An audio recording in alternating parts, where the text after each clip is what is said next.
yang kedua yang harus kita ubah adalah merubah cara kita berkata-kata. Bilang kan kiri kanan, merubah cara kita berkata-kata. Kalau kita mau melihat mukjizat di dalam hidup kita, kita harus mulai berkata-kata di dalam hidup kita. Kita harus mulai merubah perkataan di dalam hidup kita. Karena iman itu percaya sama janji Tuhan dan memperkatakan janji Tuhan di dalam hidup kita. Makanya Amsal ngomong gini, lidah dapat menyelamatkan hidup dan merusaknya. Orang harus menanggung akibat ucapannya. Itu kata Amsal. Hanya karena lidah Anda bisa diberkati, hanya karena lidah Anda bisa dikutuk. Jangan main-main sama lidah. Nah, jadi kata-kata itu bisa menetapkan arah hidup kita. Jadi orang Kristen jangan kerjaannya cuman orang Kristen nggak boleh ngomong kasar, orang Kristen jangan ngomong negatif, bunuh binatang, segala macam nggak boleh. Nggak cuma kayak gitu. Jadi orang Kristen lidahnya juga harus dipakai untuk mengeluarkan kata-kata berkat. Gitu. Nah, dan kalau kita cuma ngindarin perkataan negatif, Efesus 4 nggak boleh ada perkataan kasar ya di mulut kita. Kalau kita cuma ngindarin perkataan kasar, itu kalau di dalam dunia olahraga kita tuh cuma defense doang. Kalau defense, kalau diserang kita cuma bertahan doang gitu, bertahan. Tapi kalau kita mau menang dalam pertandingan, kita harus offense, kita harus serang balik. Dengan cara apa? Kita memperkatakan, hidup saya akan besar, bahwa Tuhan punya perkara yang besar dalam hidup saya pasti bisa mencapai apa yang Tuhan mau di dalam Dia yang memberikan kekuatan kepadaku. Kita harus nyerang balik gitu, jangan mau diserang terus dengan memperkatakan gitu. Yang setuju bilang amin. Nah, perkataan itu selalu mendahului mukjizat. Ada di Markus 4 ayat ke-35 dia mengisahkan, enggak usah dibuka. Dia mengisahkan gitu. Ada angin ribut kan? Ya. Ada badai datang gitu. Yesus bangun. Dia ngapain? Dia menghardik. Diam dan tenanglah. Dan seketika itu badai jadi tenang dan melalui apa? Hanya melalui perkataan Yesus. Nah, saya mau kasih tahu teman-teman, waktu badai datang ke kehidupan kita, waktu masalah datang ke kehidupan kita, waktu kesulitan datang ke kehidupan kita harus gunakan mulut kita. Jangan pakai mulut kita, aduh mati gua, amsyong, mampus gua, gimana bisa kayak gini, aduh gua gak bakal bisa nih, aduh habis dah gua, aduh gak bisa deh, aduh masalah gini amat berat, gua gak sanggup. Jangan pakai lidah kita buat ngutukin diri kita, tapi pakai lidah kita buat memperkatakan yang baik. Berkata benar, kita hardik itu masalah. Kok bisa melakukan kata-kata di dalam Tuhan? Masalah tidak melebihi kekuatan manusia. Kita harus kayak gitu. Terus memperkatakan. Nah, saya mau kasih teman-teman, kalau kita sedang dalam kesukaran, kesakitan, setiap detiknya itu sangat terasa. Semenit aja rasa setahun. Itu setiap detiknya, dan ini terjadi dari hari Minggu kita pulang gereja ke sana. Oke, finalnya aja dari jam sekitar jam 3 sore itu udah hampir sampai hari Selasa jam 9:20 malam. Dan yang Anda lihat itu baru bukaan 2, bukaan 3 seterusnya. Saya baru mas. Tapi saya mau kasih bukan itu. Saya bukan maksudnya nakutin teman-teman, tapi teman-teman perlu tahu fakta realitanya seperti itu. Nah, saya mau kasih teman-teman ini. Yang terjadi di belakang layar, di luar dari kamera, yang terjadi adalah kami saling memotivasi terutama lain waktu lagi sakit. Sampai ada satu titik si Kiti tuh begini, gak sakit, sampai kayak gitu. Saya yang miris, ya deh, gak sakit, bisa, dia pasti bisa. Tangguh, kalau nggak bisa lahir malah sesar, dia pasti bisa, tangguh, dia pasti bisa. Saya terus kasih semangat gitu. Dan begini, di tengah-tengah kesukaran, apa yang kita katakan itu menentukan seberapa lama kita sanggup melewati masalah tersebut. Ya, kita terus perkatakan, nanti kalau ada kesempatan itu saya nggak sanggup sih. Kalau teman-teman biasa istri-istrinya lagi lahiran bisa direkam gitu kan, standby gitu sampai 24 jam itu, silakan apa dan lihat sendiri, teman-teman bisa dokumentasikan gitu. Tapi rata-rata kalau udah sampai bukaan tinggi itu udah nggak tega, jadi udah ngusupin punggungnya, ayo deh semangat, pasti bisa, nggak sakit, terus diperkatakan. Karena apa? Akhirnya perkataan itu yang menguatkan dia, perkataan itu yang terus dia maju sampai di garis akhir. Sebenarnya saya jujur ya, di akhir-akhir saya udah nyerah.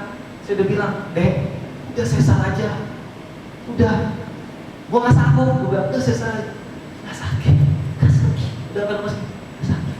Begini sebenarnya. Ya udah, akhirnya perkataan dia yang terus menguatkan dia. Saya mau kata teman-teman, teman-teman lagi di titik kesukaran yang mana? Teman-teman lagi sesulit apa, sesakit apa, seberat apa masalah yang ada di pundak teman-teman. Teman-teman harus perkatakan dengan iman sampai teman-teman gak sadar bahwa teman-teman sudah melewati dan teman-teman sudah menang di garis akhir. Perkataan Anda menentukan durasi Anda dalam menghadapi masalah. Apa yang teman-teman ingin lihat di tahun 2020? Semuanya dari apa yang teman-teman belajar katakan hari ini. Saya juga mulai sih ngelakuin ini ke anak saya ya. Saya kan mulai kayak gimana sih, mulai YouTube kan zaman sekarang udah canggih ya, belajar bisa di mana-mana sih, belajar YouTube gimana nih jadi orang tua yang baik segala macam. Ternyata kan anak segini tuh bagus nih kalau kita ngata-katain, bukan dikatain, maksudnya kita perkatakan kata-kata untuk dia gitu. Saya mulai kata-katakan kayak contoh misalnya, mungkin karena lagi sayang-sayangnya juga, jadinya gampang gitu. Saya kalau halo cantik gitu, saya mulai kata-katakan yang berkat. Kata-kata berkat, halo, kamu akan jadi orang hebat, kamu akan jadi orang berpengaruh, kamu akan jadi musisi hebat, ngalahin narik jauh kemana-mana gitu. Saya bilang, kamu akan dipakai Tuhan luar biasa. Saya perkatakan itu setiap hari ini hari ke, besok hari ke-7, ini hari ke-6, saya perkatakan terus, karena saya percaya ada kuasa di balik perkataan. Saya terus perkatakan kata-kata.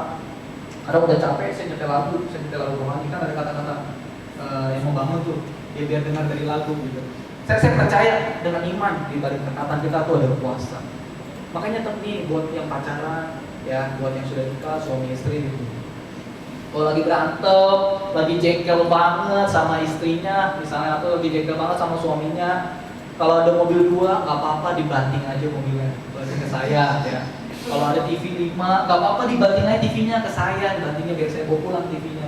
Apa yang teman-teman mau banting silakan, tapi please jangan ngata-ngatain istri atau suaminya dengan kata-kata yang terkutuk, dengan kata-kata yang membangun, kata-kata binatang dan lain sebagainya. Please don't do that. Jangan lakukan itu. Makanya jangan kaget kalau kita berantem terus ngata-ngatain monyet lu, dasar lu kayak monyet. Terus besok pagi diminta sarapannya pisang sama kacang. Percayalah, dia sudah mendekati kemonyetannya teman-teman. Ya. Jadi kalau marahnya tuh kata-katanya berkat, kamu tuh kaya banget loh, kamu tuh kaya gitu, kamu tuh pokoknya kaya gitu, kaya banget gitu. Terus keluar dari WC ke kamar, di bawah guling ada uang sekepok gitu bang. Terus buka jok motor, mau ngambil jas hujan, ada uang sekepok tiba-tiba gitu. Yang jas gini. Saya percaya ada kuasa di balik perkataan. Ya, nggak sekarang belajar mengeluarkan kata-kata yang baik. Nah, makanya apalagi kalau suka berantem bawa fisik, gitu kan. Dasarnya gendut misalnya gitu, bisa bilang ke istri saya. No wonder kalau akhirnya dia diet keto, diet mayo, diet OCD, diet you name it, akhirnya nggak kurus-kurus. Karena kenapa? Dikutukin mulu, gendut gitu sama istri atau suaminya. Dan teman-teman memperkatakan, ampun, walaupun masih ya nggak sadar realita. Kamu langsing banget, gila kayak gitar Spanyol. Aku nggak sayang sama kamu. Jangan khawatir, besoknya tiba-tiba pagi-pagi bangun, astaga, udah begini, diare. Teman-teman perlu perkatakan hal-hal yang membangun buat keluarga Anda, pekerjaan Anda, kehidupan Anda.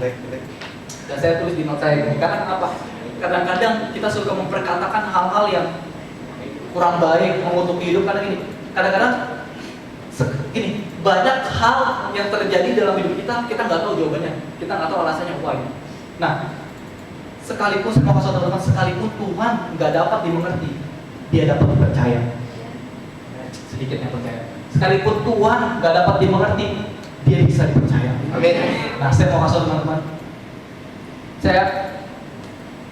kita perlu ya setiap hari yang membangun kepercayaan sama Tuhan ya. Kita semakin hari harus semakin beriman sama Tuhan. Saya mau cerita curcol sedikit sama teman-teman. Saya tuh sedikit ada loh luka sama Tuhan. Saya ada luka. Mikirnya kayak gini. Saya mikir ini kan saya ada ponakan nih yang lagi sakit lupus gitu. Ada sakit lupus, saya mikir Tuhan waktu itu kenapa sih Tuhan ambil bapaknya gitu. waktu bapaknya diambil kan ini masih babai aja. Waktu bapaknya diambil, anaknya masih kecil semua, empat-empatnya. Terus sekarang malah tambah lupus gitu. Terus mamanya malah kerja di luar. Mama saya juga jantungnya sekarang pasang ring. Papa saya juga sekarang sakit gitu. Ini anak makin gak kurus banget. Saya tuh kalau mikir Tuhan maksudnya apa sih gitu. Ngerenung sampai keringet darah juga gak dapet jawabannya. Tuhan ini apa sih maksudnya gitu. Kenapa begini? Kenapa gitu? Kenapa nimpa orang yang malas ke gereja aja gitu? Kan gue rajin setiap minggu. Biar tau rasa tuh yang malas ke gereja, biar ditimpa masalah kayak ini. Make sense gak? Ya, gue mikir gitu kenapa? Sedikit gitu ada luka sama Tuhan. Kenapa sih Tuhan gitu? Tapi saya selalu berpegang sama ini. Sekalipun Tuhan gak dapat dimengerti, dia bisa dipercaya. Mungkin sekarang saya gak ngerti, tapi suatu hari mungkin saya akan nge-lag dan ingat ternyata ini semua yang Tuhan mau ya. Ternyata Tuhan mau mengerjakan ini selama ini. Sekalipun sampai hari ini saya nggak ngerti, sampai hari ini saya nggak ngerti kenapa Tuhan izinkan ini semua terjadi. Sampai saya akhiran ini aja bingung mau minta tolong gimana, semuanya lagi dalam keadaan berjuang, lagi dalam keadaan bertahan. Saya sampai mau istri doa, Tuhan kuatkan kami sebagai pasangan yang tidak berpengalaman, berikan hikmat, jangan sampai kami salah langkah karena ngurus anak begini, salah langkah sedikit bisa berabe. Saya minta tolong doa, terus doa. Karena dipikirin tuh nggak dapet. Kenapa ya gitu. Sekali lagi saya mau nguatin teman-teman yang punya kejadian yang sama, yang gak ngerti kenapa gue bisa begini, kenapa kejadian ini menimpa gue. Saya mau kasih sekali teman-teman gak ngerti, Tuhan bisa dipercaya. Ada satu rencana yang Tuhan sedang sediakan buat kita. Mungkin sekarang kita gak ngerti, tapi one day ada yang bersyukur Tuhan izinkan itu terjadi ya, dalam hidup kita. Mari kita bilang ke diri kita percaya aja. Karena teman-teman perlu tahu ya, fear and faith itu punya daya tarik yang sama. Iman dan rasa takut itu sama-sama punya daya tarik, punya magnet yang sama.